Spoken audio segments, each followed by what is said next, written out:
андай гана барып ташып атат. Анан кийин бул киши деле ошондой эле эмгек кылып турду. Тура. Баатыр экен да. Эми аны баатыр кылып даңктап барктап алыш биздин милдет. Анан биз ошолорду тарыхты көтөрүп, ушинтип Куран окутуп, алар менен биз баягы даңктанып турсак, кийинки балдарыбыз, муундарыбыз дагы баягы патриоттук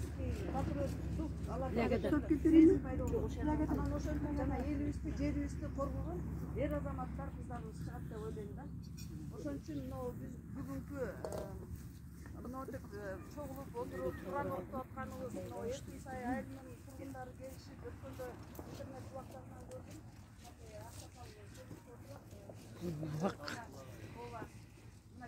Тегерек четтин баары жашылданып, жашынакай экен.